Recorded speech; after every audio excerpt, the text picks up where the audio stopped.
L'histoire d'Imani Diallo est celle d'une justice bafouée, d'une résilience silencieuse et d'une révélation éclatante. Victime de préjugés et d'un système qui l'avait relégué au second plan malgré son génie, Imani travaillait comme femme de ménage dans le cabinet d'avocats qu'elle avait toujours rêvé d'intégrer. Pendant des mois, elle a été ignorée, méprisée, rendue invisible, même lorsqu'elle détenait la clé d'une affaire capitale qui menaçait de ruiner la réputation du cabinet. Mais un jour, alors que tout semblait perdu, sa voix a enfin été entendue, non pas par ses employeurs, mais par la plus haute instance juridique du pays. Ce qu'elle a fait ensuite a non seulement sauvé le cabinet, mais a également révélé au monde l'ampleur d'un talent que le racisme et les préjugés avaient tenté d'étouffer. Le parfum de vieux cuir et de succès imprégnait les couloirs du cabinet Sterling et Albright, un arôme que Imani Diallo connaissait par cœur. Pas en tant qu'associée brillante, ni même en tant que stagiaire prometteuse, mais en tant que femme de ménage qui, chaque soir, frottait les sols, vidait les poubelles et époussetait les trophées qui ornaient les bureaux.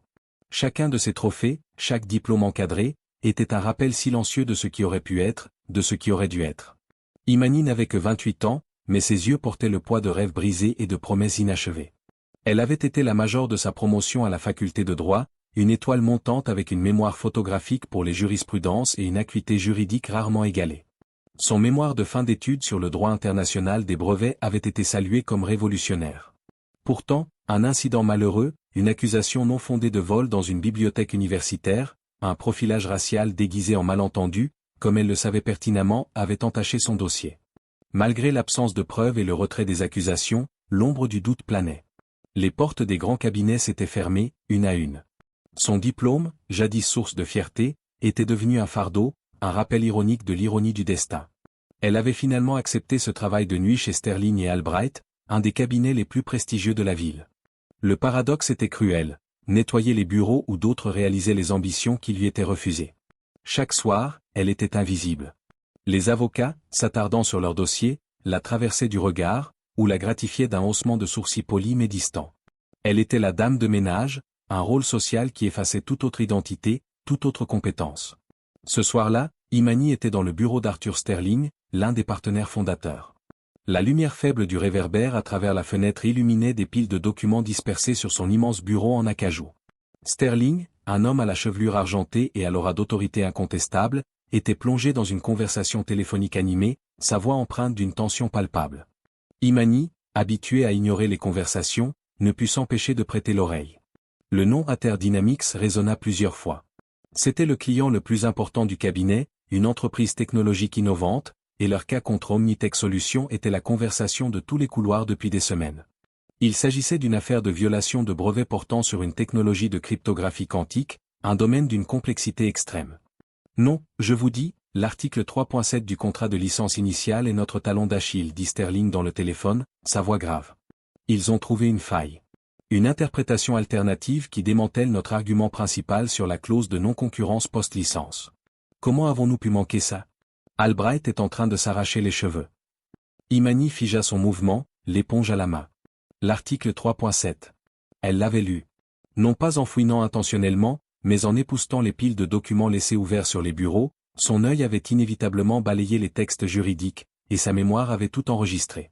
Elle se souvenait précisément de l'affaire Quantum Innovations et Cyberspace Corporation, une affaire de 2017 qui avait établi un précédent crucial pour les clauses de non-concurrence dans les technologies de pointe, en particulier lorsque la licence initiale était rédigée avec une intention de collaboration à long terme plutôt qu'une simple transaction. L'article 3.7, tel qu'il était rédigé dans le contrat d'Ater Dynamics, comportait une clause implicite de bonne foi qui rendait l'interprétation d'Omnitech invalide si l'on se référait à ce précédent spécifique. Sterling raccrocha, l'air sombre. Il se frotta les tempes, visiblement exaspéré. Un problème, maître Sterling, demanda Imani, sa voix douce et hésitante. C'était la première fois qu'elle prenait l'initiative de lui parler d'autre chose que de saleté. Sterling la regarda, ses yeux légèrement écarquillés par la surprise. Il ne l'avait même pas remarqué. Non, maître, non. C'est un dossier un peu complexe.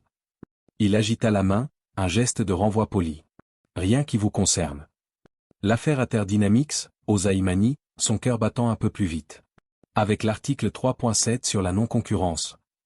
Sterling fronça les sourcils. Comment savez-vous cela?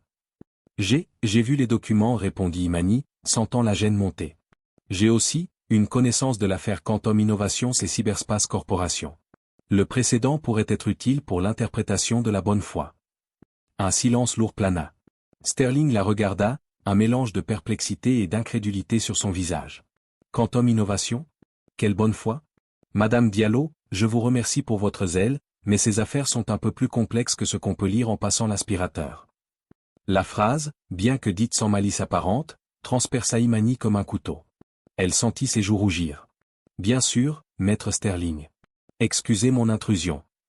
Elle s'inclina légèrement et reprit son travail, le cœur serré. Les jours suivants furent un tourbillon de tension au cabinet. Le procès d'Ater Dynamics était au bord du gouffre. Imani continuait son travail, observant les visages tendus des avocats, les murmures angoissés. Victoria Albright, l'associée senior en charge de la plaidoirie, semblait avoir vieilli de 10 ans en une semaine. Elle était connue pour son intellect redoutable, mais l'argument de la partie adverse sur l'article 3.7 était dévastateur. Imani ne pouvait pas se résoudre à voir le cabinet perdre cette affaire, pas quand la solution lui semblait si évidente. Un soir, elle laissa un livre juridique ouvert sur le bureau de l'une des jeunes avocates, un volume sur le droit des contrats avec un marque-page à la page de l'affaire Quantum Innovation.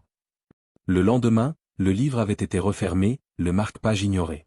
Personne n'avait pris la peine de lire. Elle essaya de parler à un jeune stagiaire, Kian, qui semblait un peu plus ouvert. Kian, n'avez-vous pas pensé à l'implication des clauses de bonne foi pour l'affaire Ater Dynamics? L'affaire Quantum Innovation.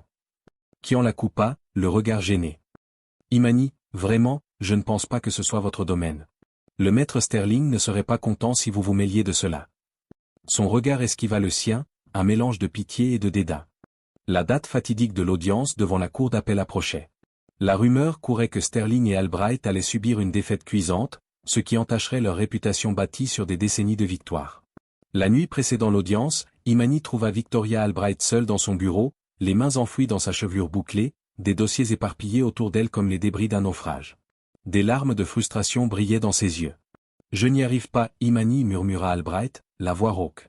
Elle ne s'attendait pas à ce que Imani la comprenne, c'était une exclamation de désespoir lancée à l'univers. Nous allons perdre. Cet argument sur le 3.7 est imparable. Imani sentit une vague de compassion l'envahir. Elle posa son seau d'eau et son éponge. Maître Albright, il y a une solution, dit-elle, sa voix plus ferme cette fois. L'affaire Quantum Innovation, c'est Cyberspace Corporation de 2017. Elle porte sur l'interprétation des clauses de non-concurrence post-licence dans les technologies émergentes et l'importance des intentions de collaboration initiale et de la bonne foi. Le jugement a spécifiquement statué que de telles clauses ne peuvent être invoquées si l'intention initiale du licencié était d'acquérir une technologie pour la démanteler et l'utiliser pour un avantage direct, ce qui est précisément ce qu'Omnitech fait avec Ater Dynamics. Albright leva les yeux, la fixant avec une expression vide, puis se transformant en une lente surprise. Quantum Innovation? Je n'ai jamais entendu parler de ce précédent dans ce contexte. C'est un cas de droit des contrats pas de propriété intellectuelle. Il est rarement cité dans les affaires de brevets car il est à la jonction du droit des contrats et de la propriété intellectuelle, maître, expliqua Imani, son esprit d'avocate reprenant le dessus, la peur s'effaçant devant la nécessité. Mais le juge Reddington, dans son arrêt, avait spécifiquement abordé la notion de piratage inversé de brevets sous couvert d'une licence malicieuse. Il avait même mentionné que l'esprit de la clause de bonne foi prévalait sur la lettre sèche, surtout quand la technologie est en constante évolution. Imani se rapprocha du bureau et, avec une clarté étonnante, commença à détailler les arguments, les nuances de la jurisprudence, les citations exactes de l'arrêt, son numéro de référence, et même le nom du juge ayant rendu la décision. Elle parlait avec l'assurance d'une avocate aguerrie. Albright écoutait, d'abord sceptique, puis captivé. La fatigue de son visage laissa place à une lueur d'espoir. Comment savez-vous tout cela? Vous avez lu ça quelque part? Je l'ai étudié, maître, répondit Imani, enfin prête à révéler une partie de sa vérité. J'ai été major de ma promotion à la faculté de droit de la Southern State University. Mon mémoire portait sur les implications des brevets dans les technologies de rupture. Le choc fut visible sur le visage d'Albright. Elle cligna des yeux, comme si elle voyait Imani pour la première fois. Une major de promo? Mais, qu'est-ce que vous faites ici alors? Imani raconta brièvement son histoire, l'accusation non fondée, les portes qui se sont fermées, le désespoir qui l'avait poussé à accepter ce travail. Albright écouta, le visage pâle. La honte et la stupéfaction se lisaient dans ses yeux. Elle avait passé des mois à ignorer un génie juridique qui nettoyait ses poubelles. Il faut que je vérifie ça, dit Albright, la voix tremblante d'excitation. Elle se jeta sur son ordinateur, ses doigts volants sur le clavier. En quelques minutes, elle trouva le précédent. Les yeux s'écarquillèrent de plus en plus à chaque ligne lue. Imani avait raison. C'était la clé. La faille que la partie adverse avait exploitée était désormais un piège pour elle-même. Le lendemain, à la cour d'appel, l'atmosphère était électrique. La salle était bondée. La présentation initiale d'Omnitech fut percutante, reposant entièrement sur l'interprétation littérale de l'article 3.7. Arthur Sterling et Victoria Albright se consultèrent, un mélange d'anxiété et de nouvelle détermination sur leur visage. Lorsque vint le tour d'Albright de présenter les arguments d'Atterdynamics, elle commença en abordant le droit des brevets, puis, à la surprise générale de la partie adverse, elle pivota vers une analyse approfondie du droit des contrats et des principes de bonne foi. Elle cita l'affaire Quantum Innovations et Cyberspace Corporation, détaillant avec une précision chirurgicale les implications de cet arrêt pour le cas présent.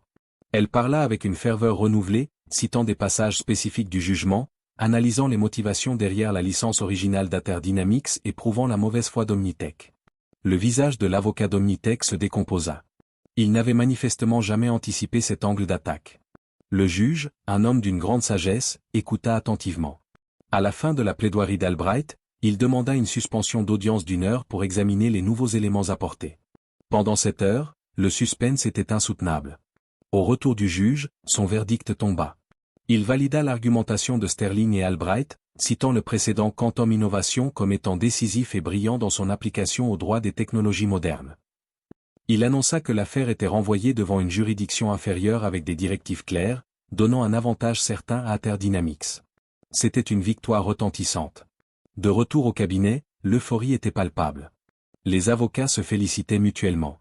Arthur Sterling, le visage rayonnant, vint trouver Victoria Albright. « Victoria, c'était incroyable. Où avez-vous trouvé cette affaire? C'était une manœuvre géniale. » Albright le regarda, puis son regard se posa sur Imani, qui était en train de vider une corbeille discrètement dans un coin. « Arthur, dit-elle, sa voix plus basse, ce n'est pas moi qui ai trouvé l'affaire. C'est Imani. » Sterling tourna la tête, le sourire figé sur ses lèvres. « Imani? Là, la femme de ménage ?» Albright acquiesça, ses yeux brillants d'une nouvelle compréhension. « Imani Diallo. Major de promo, Southern State University. Un esprit juridique que nous avons tous ignoré. J'ai eu une conversation très révélatrice avec elle hier soir. » Elle raconta l'histoire de Imani, l'accusation injuste, les portes fermées. Sterling écouta, l'incrédulité se transformant lentement en une profonde honte. Il se souvint de leur brève conversation dans son bureau, de la façon dont il l'avait rejetée.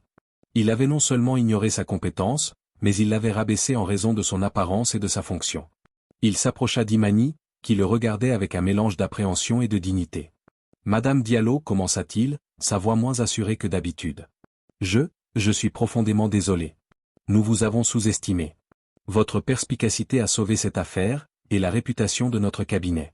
Je n'ai pas de mots pour exprimer ma gratitude, ni mes regrets pour notre aveuglement. » Imani resta silencieuse, son visage impassible. Les excuses sonnaient sincères, mais le chemin avait été long et douloureux. Imani, continua Albright, s'approchant elle aussi. Nous avons fait une erreur monumentale. Une erreur que nous ne pouvons pas réparer entièrement, mais que nous voulons corriger. Nous voulons vous offrir un poste. Pas de nettoyage. Nous voulons que vous rejoigniez notre équipe juridique en tant qu'associé junior. Nous créerons un programme d'intégration spécial pour vous. Votre talent est indéniable, et il a sa place ici. Les larmes montèrent aux yeux d'Imani. Pas des larmes de tristesse, mais de soulagement et d'une joie longtemps refoulée. Le chemin avait été semé d'embûches, mais finalement, la justice était venue. Les semaines qui suivirent virent une transformation non seulement dans la vie d'Imani, mais aussi au sein du cabinet Sterling et Albright. Imani accepta l'offre. Elle travailla d'arrache-pied, prouvant chaque jour que sa place était méritée. Sa compétence était telle que les autres jeunes avocats venaient la consulter. Sterling et Albright, humbles, initièrent une révision complète de leur politique de recrutement, cherchant activement des talents dans des milieux diversifiés, réalisant qu'ils avaient laissé des préjugés étroits les priver de l'excellence. L'histoire d'Imani fit le tour du cabinet, puis de la communauté juridique, un rappel cuisant des dangers du jugement hâtif. Imani Diallo devint non seulement une avocate respectée chez Sterling et Albright, mais aussi une voix pour ceux qui avaient été marginalisés. Son histoire fut une source d'inspiration, prouvant que la véritable valeur d'une personne ne se mesurait pas à l'étiquette qu'on lui collait, mais à la profondeur de son esprit et à la force de son caractère. Le parfum du succès dans les couloirs du cabinet avait désormais une nouvelle note, celle de l'inclusion, du respect et d'une justice enfin rendue. Morale, La véritable grandeur se révèle souvent là où l'on s'y attend le moins, défiant les préjugés et les apparences pour éclairer la voie de la rédemption.